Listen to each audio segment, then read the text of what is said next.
Attention, je vais crisser les dents à tous les illustratoriens parce que je vais parler que de Flash.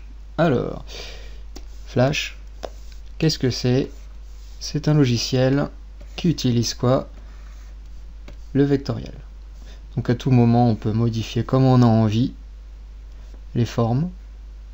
Voilà. À tout moment, on peut demander de supprimer un élément et tout ça, de changer sa couleur.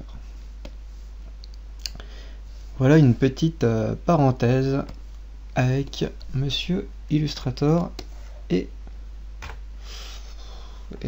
Flash. Voilà. Donc moi je préfère Flash. C'est personnel. J'ai travaillé plus de 2 ans sous Illustrator et j'ai essayé Flash et j'ai fait bon, ok. J'étais converti d'un coup. Hein. Je sais pas comprendre. C'est de la balle. Donc moi je me mets toujours en classique. Par contre, bon, il y a des autres trucs qui se mettent et moi je me mets toujours comme ça. Alors donc les propriétés de ce côté-là, avec les couleurs, transformer, aligner, très important, aligner, hein, vous verrez après. Et bibliothèque, bon, Keyframe Caddy, j'imagine que vous connaissez pour ceux qui ont vu un petit peu mes autres tutos.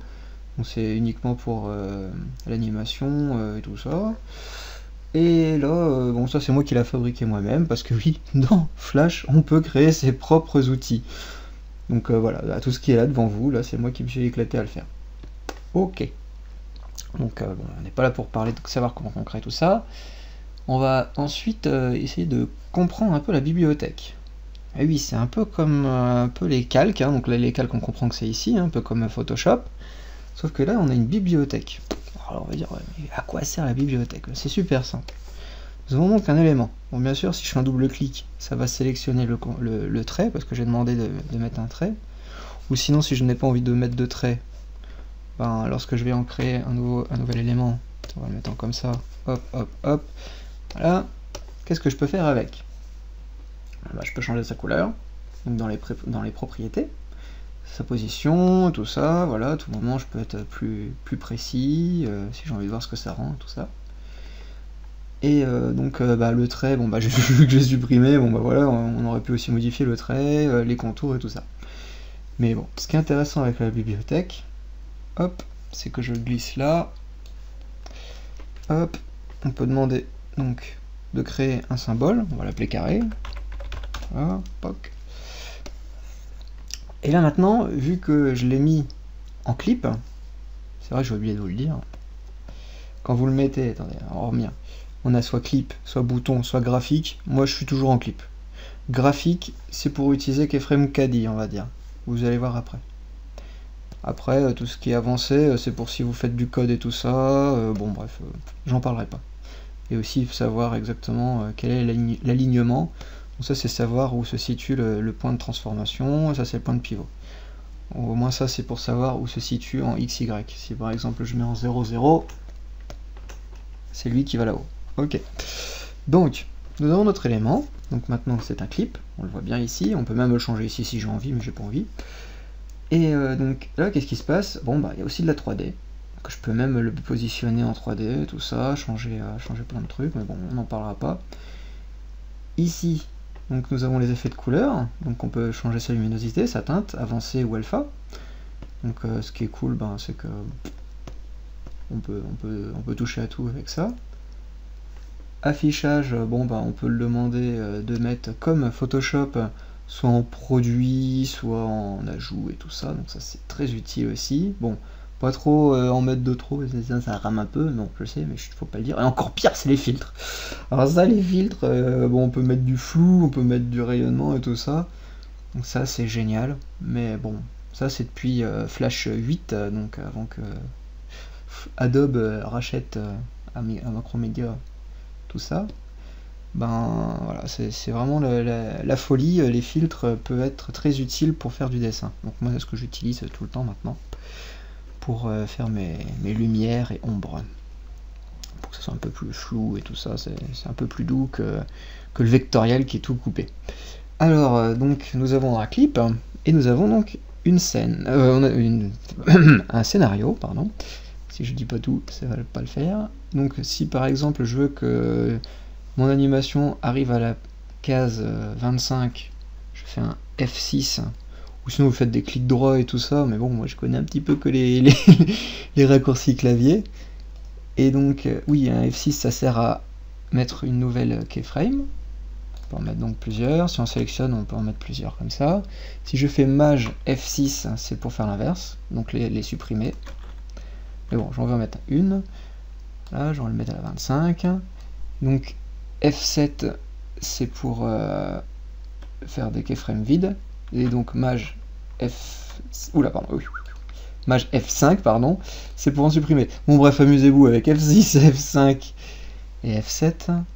Ça, tout ça, c'est pour tout ce qui est keyframe. F8, c'est pour si jamais j'avais envie de lui le convertir en symbole. Bon, bref, c'est le plus important. F5, F6, F7 pour la timeline. Un clic droit crée une interpolation classique. Oui, parce que deux mouvements, ça c'est pour si vous voulez faire de la 3D pour moi. Hein. Je suis très contre ce truc là parce que c'est tout nouveau d'Adobe. Hein. Je suis pas mécontent d'avoir mis de la 3D, enfin qu'ils ont mis de la 3D, hein, youpi, hein, mais en même temps c'est un peu la mission à utiliser ce truc là. C'est pas évident. Créer une interpolation classique, c'est très facile. Voilà, du A au B. Bah, si jamais lui j'ai envie qu'il soit en alpha et qu'il soit aussi avec un filtre style du flou. Voilà, voilà, voilà. T'as tout compris. C'est merveilleux, c'est fantastique. Et donc si jamais j'ai envie de le déplacer, c'est plus facile en faisant ça. Si à tout moment j'ai envie de mettre une autre image entre deux, bah voilà, je fais un F6 entre les deux. Et là si j'ai envie de m'amuser à... Ah, pardon. Hop, on clique sur l'objet, parce que oui, parce que j'étais en mode... Alors voilà. Si je clique ici, je suis en mode image. Si je clique ici, je suis en mode clip, parce que j'ai cliqué sur le clip. Donc là, à tout moment, je suis en mode avancé, parce que voilà, il nous a fait donc une translation. Donc maintenant, on n'est plus en alpha, c'est l'alpha 78. Si jamais j'avais envie de modifier sa teinte et tout ça, ben, au moins, ça peut être en même temps. Donc voilà. Donc, voilà. Ça, c'est fantastique. Flash, on va dire, c'est les bases. C'est de l'animation toute bête, toute simple en vectoriel. Ça peut être fait donc en vectoriel aussi. Mais en pur vectoriel, hein. Voilà, ça c'est du vecto, c'est donc, voilà, c'est pas du clip. Le clip, je peux pas le modifier. C'est un clip, ça reste un clip. Je peux être dedans, avec un double clic dedans, pour le modifier, ok. Hop, enfin double clic en dehors pour le ressortir dedans. De ici, vous voyez-vous, là en ce moment je suis en carré, donc je peux cliquer aussi ici pour ressortir. Si vous êtes un peu perdu, on sait jamais. Et donc ici, si je mets un F6 et que je fais un créer une interpolation de forme, et que ici j'aimerais hop, le retourner par exemple, et ben, il va faire une petite animation bien sympatoche. Donc voilà pour le scénario, on va s'en arrêter là. On va essayer d'aller vite, hein, parce que c'est vrai que Flash, il y en a pour longtemps à parler de tout ça. Donc, hop, on va faire un Maj F5 pour retirer toutes les images. Donc je reviens tout au début, comme d'habitude. Hop, poubelle, tout ça, voilà. Alors, nous allons parler des outils. Donc, comme vous avez pu voir, ici c'est pour la sélection, ici c'est pour tout ce qui est... si jamais j'ai envie de modifier sur une image vectorielle qu'un petit bout, il faut que j'attende que le curseur devienne noir, tac, ça bouge de tout, et s'il est blanc, tac, ça fait juste le point que je voulais. Voilà, donc là, hop, hop. C'est vraiment cool, comme ça on voit tout de suite ce qu'on a envie de modifier. Mais bon, je peux le faire aussi sans, hein. On voit que là ça aurait été si c'était tout en noir, et là ça aurait été comme si c'était en blanc. Etc. Si jamais c'est un angle, le petit curseur change selon tout ça. Donc ça c'est formidable, fantastique. Donc transformation, si on reste appuyé dessus, il y a transformation de dégradé, très important, parce que bon, il y en a, ils savent peut-être pas, hein, je sais pas. Vous faites un petit dégradé à l'intérieur et puis que vous voulez le modifier, hop, on modifie comme ça. Donc voilà, on est c'est assez simple, hein. D'abord, c'est pareil, hein, c'est que comme Illustrator, si jamais vous avez fait un peu d'Illustrator, je trouve ça assez simple. Donc tout ça c'est de la 3D, donc j'y touche pas pour l'instant. Bon bah le lasso, tout le monde connaît. Hein. Si jamais vous avez une image en bitmap, hein, par exemple, on va le convertir en bitmap. Donc voilà, là c'est maintenant devenu un bitmap. Et bien je fais un CTRL B. Voilà. Donc là maintenant c'est devenu une forme. Ce n'est plus un bitmap mais c'est une forme. Mais c'est une forme qui contient quoi? Un bitmap. Un peu bizarre, il faut aller dans couleur et on reconnaît que c'est remplissage bitmap. Bon bref, wow, ça fait un peu peur hein, de parler de tout ça, mais voilà, il n'y a pas de souci. Mais là par exemple j'aurais voulu supprimer cette transparence. Ben, je prends donc ça, et voilà. Je peux sélectionner la transparence avec une baguette magique, comme Photoshop. Et là maintenant, bon bah il y a aussi quelques petits artefacts qui arrivent de temps en temps, comme on peut voir aussi en bas. Donc ça c'est pas plus mal de prendre l'outil blanc. Comme ça, on sait où ils sont. Hop, supprime. Oh, encore un peu en bas. Oh, il va être chaud celui-là. Oups là. Hop. Et voilà. Donc là, j'ai une forme bitmap à l'intérieur. Et pourtant encadrée de vectoriel. Donc ça on peut s'en servir comme masque, quoi, en fait.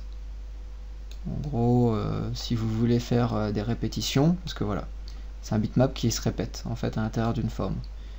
Bon, un peu complexe au prime abord là comme ça, mais bon, si vous avez justement trouvé sur internet un tout petit élément que vous voulez qui soit répété, ben il y a juste à faire style ça, convertir en bitmap par exemple.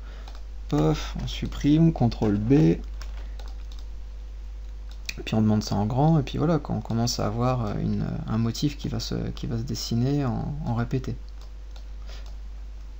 Bon, un peu complexe peut-être, hein. Bon, bref, c'était juste pour vous dire à quoi sert le CTRL B, c'est pour péter les choses. Par exemple, si vous avez un texte, voilà, texte, puis bah voilà, c'est du texte, le problème du texte, c'est qu'on peut pas réellement le modifier comme on veut, vu que c'est du texte. Donc on fait un CTRL B.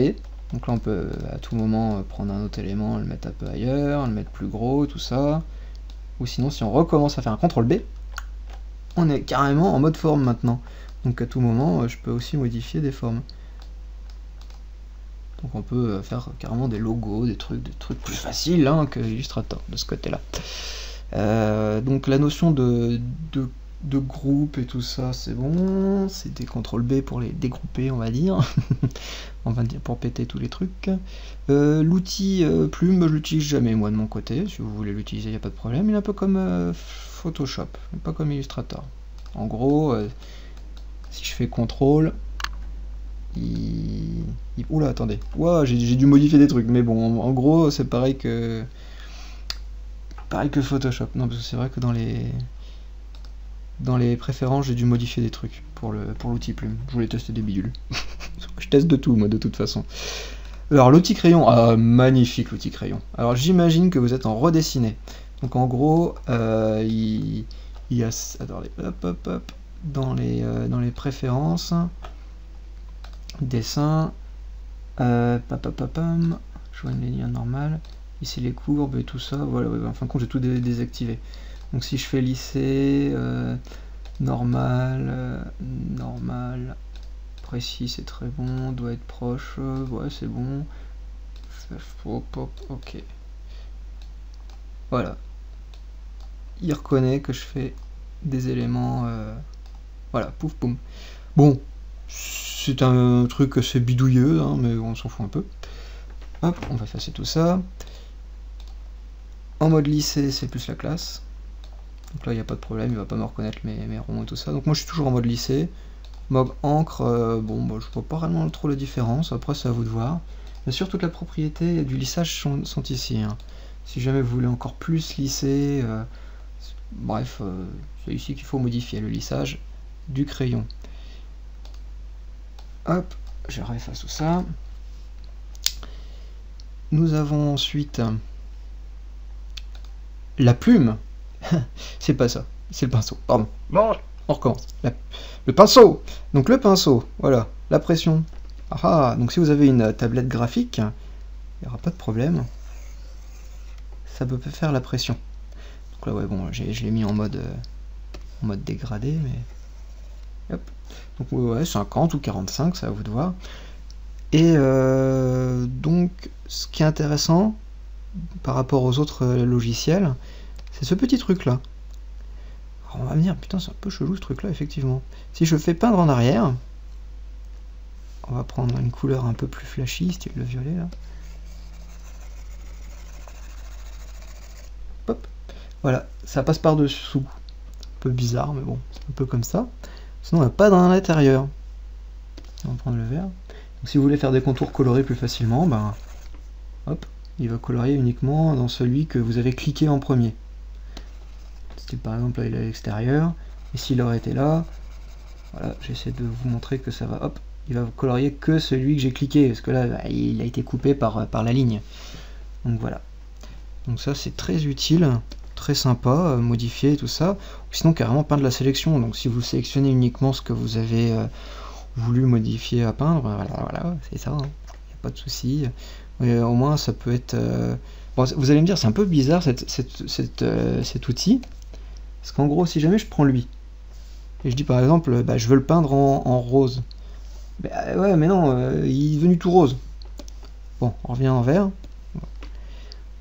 Je vais me mettre avec ça, avec peindre la sélection, et là par contre je vais me remettre en style par exemple en bleu là, et lui il n'a pas changé hein.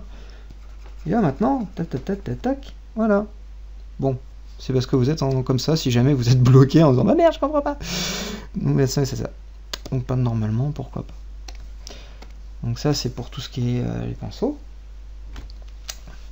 Tout ce qui est maintenant peau, tout ça je passe, hein, on s'en fout total. Hein, c'est pour faire de l'animation et tout ça, donc vaut mieux pas que vous en parlez de ça tout de suite.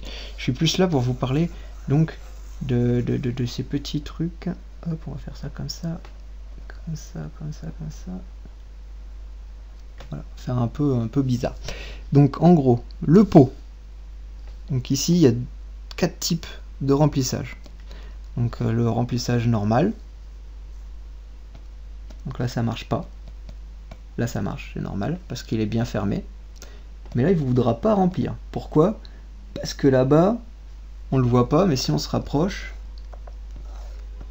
et ben celle, voilà, on touche vraiment pas du tout les bords. Donc des fois c'est rageant parce qu'on a envie de remplir et ça remplit pas. Et par contre, voilà, on comprend parce que ici, voilà, c'est ouvert. Mais pourtant, vous, dans votre tête, vous aurez bien voulu que ça se remplisse.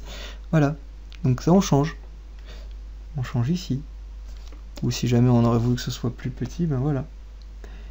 Et donc, bon, ben voilà, ça c'est vraiment très utile. Certes que ça fait quelques petits artefacts et tout ça, mais après vous rezoomez, vous remodifiez. Impeccable. Ça, le remplissage, c'est rapide. Pour moi, je trouve que c'est très rapide par rapport aux autres logiciels. Pour ça, c'est vraiment très malin ce petit système de remplissage. Donc, il y a aussi l'outil pipette.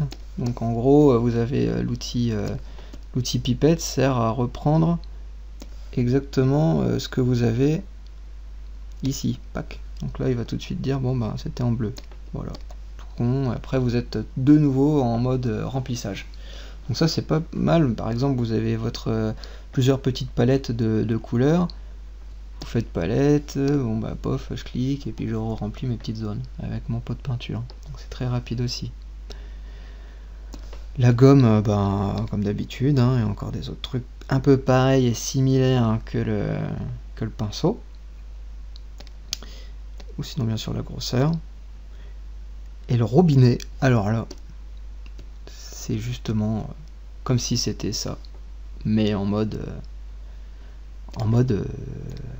gomme quoi. Voilà à quoi ça sert. Au lieu de cliquer, sélectionner, supprimer, c'est bien plus rigolo. Donc voilà pour les outils. Alors moi de mon côté, j'ai créé ce petit outil là. Donc à quoi il constitue à peu près tous les autres petits outils qui sont là, mais bon, pour le dessin. Donc la gomme, bon, bah, quand on clique dessus, on utilise la gomme, voilà. Donc, pas plus compliqué que ça, quoi. Donc tout est mis de ce côté-là, donc si jamais je reste un peu longtemps, tac, on peut l'avoir en plus gros pour si jamais, hop hop. Il est aussi modulable comme ça. Si jamais vous l'avez en plus grand, ben, voilà. Donc il peut être détaché pour être plus grand. C'est aussi un outil sympa qui est, donc si jamais vous avez fait vos traits, ensuite vous passez en mode brosse pour donc faire vos contours et tout ça pour vos personnages. Vous avez ce petit outil qui sert à supprimer donc tous les contours. Comme ça, c'est un peu comme si vous voulez gommer vos traits de crayon, de mine, bah, c'est exactement ça. C'est pour ça que je préfère Flash avec la Cintiq, parce que c'est comme une feuille de papier pour moi. Je passe en mode crayon pour dessiner en crayon rouge, moi de base, hein, parce que je préfère rouge que bleu, c'est pas évident. Et hop, après on peut gommer. Parce que bon, les artistes utilisent du bleu, c'est facile à effacer sous Photoshop ensuite, hein, parce que le rouge malheureusement, avec le niveau de gris et tout, ça reste encore un peu quand on fait page de couleur pour retirer le rouge. Bon bref, c'est un petit hors sujet, mais c'est juste pour expliquer pourquoi je préfère le rouge quand même, parce que bah, le bleu c'est un peu fados. Hop, donc je remets en mode plein. Ici donc un peu comme Sai, on peut avoir donc des petites palettes de couleurs qu'on peut mixer nous-mêmes. Donc là voilà, c'est comme ça. Donc si j'éteins mon flash et que je reviens, ben c'est fait en cookie.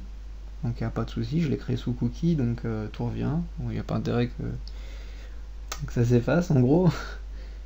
Et on peut aussi modifier si jamais vous voulez mettre en rose peau, bah voilà, c'est de base. Mon rose peau c'est le A, B, C, D, E, F à l'envers.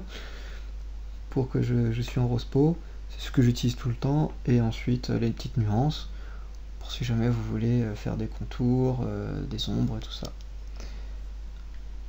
Ben voilà à peu près donc à quoi sert Color Transform pour moi. J'utilise donc fortement celui-là, même si j'utilise aussi celui-là parce que moi, avec mon Color Transform je me suis pas amusé à faire les dégradés et puis aussi les bitmaps. Donc en gros c'est pas plus mal. Par contre, à quoi sert ce petit bitonio là, je vous le dis tout de suite, c'est si jamais je suis en une autre couleur de ce côté là, ben pouf, il met à jour ici. Pour ça que c'est linké.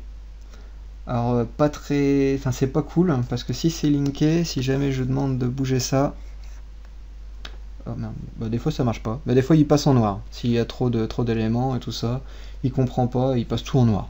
Alors bon, pour ça que j'ai mis un petit attention parce que bon, bah, des fois c'est cool, mais des fois c'est vraiment pas cool. Donc voilà à quoi sert Color Transform.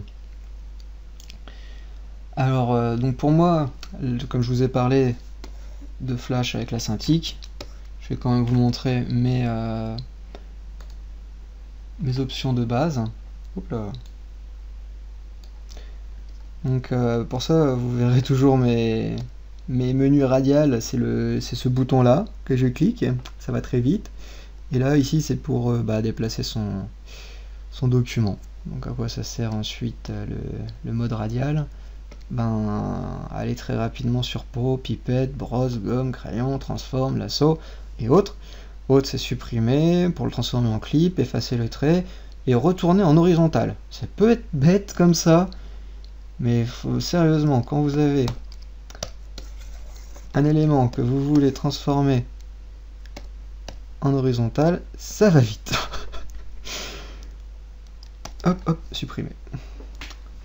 Donc en gros voilà, en fait oui, j'ai oublié de le dire, ça, effacer les traits, c'est une commande que j'ai fabriquée moi-même, hein, donc je le mettrai aussi, il n'y a pas de souci, dans les liens et tout ça.